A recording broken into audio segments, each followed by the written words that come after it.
Bonjour les Nalakiens. Avez-vous déjà rêvé d'être millionnaire voire milliardaire? Si ça arrivait, comment dépenseriez-vous votre argent? Peut-être que cette vidéo vous donnera des idées, car croyez-moi, certains riches ont des idées totalement incroyables et farfelues quand il est question de satisfaire leurs désirs hors normes. Accrochez-vous, vous allez être étonnés de ce que vous allez voir dans cette vidéo.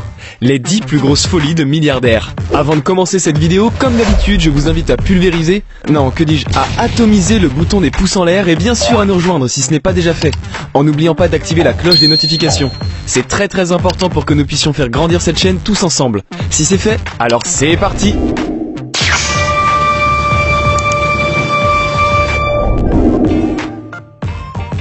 Numéro 1. Un gratte-ciel à la place d'une maison. C'est sûrement celui qui sera allé le plus loin dans la construction d'une résidence privée. Mukesh Ambani, patron du conglomérat Reliance Industries, ce milliardaire s'est offert un gratte-ciel privé de 27 étages et 400 000 mètres carrés à Bombay. Je vous rappelle qu'une maison standard en France fait en moyenne 100 mètres carrés. Construite selon les règles du Vastu, une tradition millénaire de l'architecture en Inde, la tour Antila est entièrement recouverte de serre et compte un jardin par étage.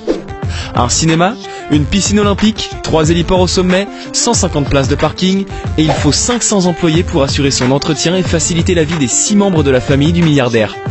Eh oui, une tour entière pour à peine 6 personnes. C'est un petit peu du n'importe quoi, non? Cette tour lui aura coûté 1,5 milliard d'euros.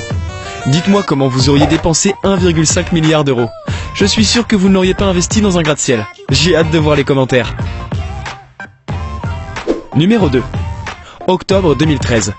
2 riches familles d'Inde choisissent la ville de Cannes pour célébrer le mariage de leur enfant. Kunal Grover et Riya Dubhash. Rien n'est trop beau ni trop cher pour que les festivités restent à jamais dans les mémoires. La famille réquisitionne les 604 chambres et les 91 suites du Carlton et du Marriott pour ses invités de marque. Au total, la fête va durer 3 jours. 3 jours dans une ambiance Bollywood survoltée. La facture atteint la somme astronomique de 35 millions d'euros. Le jour du mariage, une partie de la croisette est fermée au public. 2 places du boulevard sont privatisées pendant tout un week-end, ainsi qu'une quarantaine de places de parking. Seul caprice du couple gentiment rejeté par la mairie, faire venir 2 éléphants pour organiser une parade face à la mer. La cité des festivals s'en souviendra. Numéro 3. Furieux que le passage des trains nuise à sa tranquillité, un milliardaire moscovite installé à Beaulieu-sur-Mer propose à la commune de détourner la voie ferrée Nice-Toulon-Marseille en mai 2008, quitte à débourser personnellement 100 millions d'euros pour régler les travaux. Bien sûr, Réseau Ferré de France, RFF, décline l'extravagante proposition du mania russe. Qui sait combien d'années de travaux auraient été nécessaires pour répondre aux caprices d'un seul homme? Franchement, détourner une ligne de train pour une seule personne, c'est un peu excessif, vous ne trouvez pas? Numéro 4. Un Boeing pour les chevaux. Le cheikh Mohamed Al Maktoum, émir de Dubaï, est à la tête d'une écurie de 300 pur sang. L'émir utilise un Boeing 747 pour envoyer ses précieux chevaux passer l'été dans les prairies anglaises. Rien que du très normal pour l'émir, qui a acheté en 2007 un cheval pour 33 millions d'euros. Mais imaginez la scène, des chevaux dans un Boeing, et sûrement en première classe. L'embarcation devait être très drôle. Dans tous les cas, il doit vraiment les aimer ces chevaux. Numéro 5. Un concours de champagne pour 1,2 million d'euros. Les milliardaires ne se défient plus à l'épée. Le milliardaire pakistanais Javed Fiyaz et un confrère malaisien se sont affrontés à Saint-Tropez dans un concours de champagne. En une soirée, 300 bouteilles de Crystal Roderer ont été sabrées. Facture, 900 000 euros pour le vainqueur, 300 000 pour le perdant. Là encore, je suis sûr que vous auriez trouvé de meilleures idées pour dépenser de telles sommes, n'est-ce pas? Eh au fait, avant de continuer, vous êtes bien abonné, hein? Vous avez bien laissé un petit pouce en l'air? Bon d'accord, alors on continue. Numéro 6. La guerre des yachts sur la French Riviera. La Côte d'Azur est devenue depuis plusieurs années l'endroit où les milliardaires se sont lancés dans une course effrénée au plus grand yacht. Les Russes s'y adonnent tout particulièrement. En tête, l'oligarque Roman Abramovich, propriétaire de l'Eclipse, un yacht de 170 mètres de long qui a coûté 350 millions d'euros. Outre les équipements classiques, le yacht possède un sous-marin miniature et un système de détection de missiles. On n'est jamais trop prudent. Attendez une minute, un détecteur de missiles? Bon allez bref, de toute façon vous savez ce qu'on dit, c'est normal en Russie. Numéro 7. Voilà une folie de milliardaire qui n'a vraiment pas fait rire la mairie d'Antibes. En 2008, Roman Abramovich, richissime patron du club de Chelsea, engage des travaux afin de construire un ponton de 22 mètres entre son yacht et la berge de son domaine de la Croé. Il ne faudrait pas qu'il mouille ses pieds délicats. Averti de la présence de plongeurs et de pelleteuses, le maire entre dans une colère noire et suspend les travaux pour préserver l'écosystème. Pourtant, le préfet a accordé son feu vert à la construction quelques jours avant. La ville d'Antibes finit par imposer sa voix. Personne ne peut engager de telles constructions sur le domaine maritime de l'État, pas même la première fortune de Russie.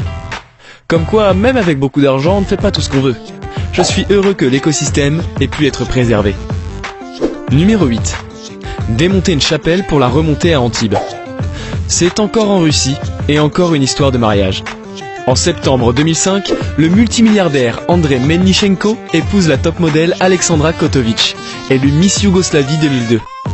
Une chapelle de Moscou est carrément démontée pour être remontée dans la villa Altaïr, qui regroupe plusieurs grandes propriétés du Cap d'Antibes. Toute la Côte d'Azur est au courant, d'autant plus qu'un certain Vladimir Poutine fait partie des invités. Côté scène, Whitney Houston, Julio Iglesias et Christina Aguilera assurent le show. Chaque été, les Azuréens peuvent également admirer son yacht futuriste en forme de sous-marin nommé le A. Il en a fait l'acquisition pour la bagatelle de 3 millions de dollars. J'espère que ce mariage ne se finira pas en divorce à l'avenir. Vu les frais engagés, ce serait vraiment dommage. Numéro 9.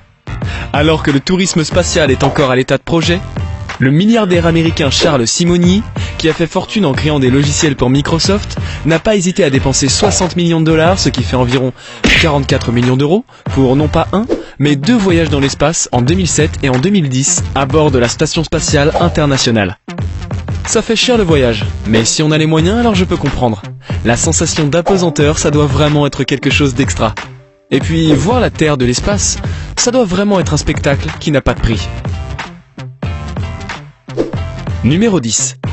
Un milliardaire saoudien dont on ne connaît pas l'identité s'est offert un Phoenix 1000, qui n'est autre que le plus grand sous-marin privé du monde.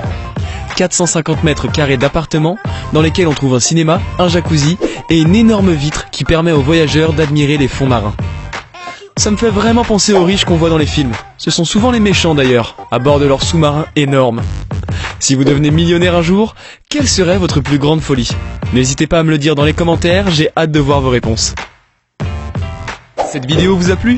Dans ce cas, n'oubliez pas le petit pouce en l'air et l'abonnement, sans oublier la petite cloche des notifications. Comme je vous l'ai déjà dit avec Nalak, fini l'ennui. Vous aurez toujours des vidéos de qualité à vous mettre sous la dent. Quant à moi, j'ai hâte de vous retrouver dans une future vidéo. À la prochaine! Damn.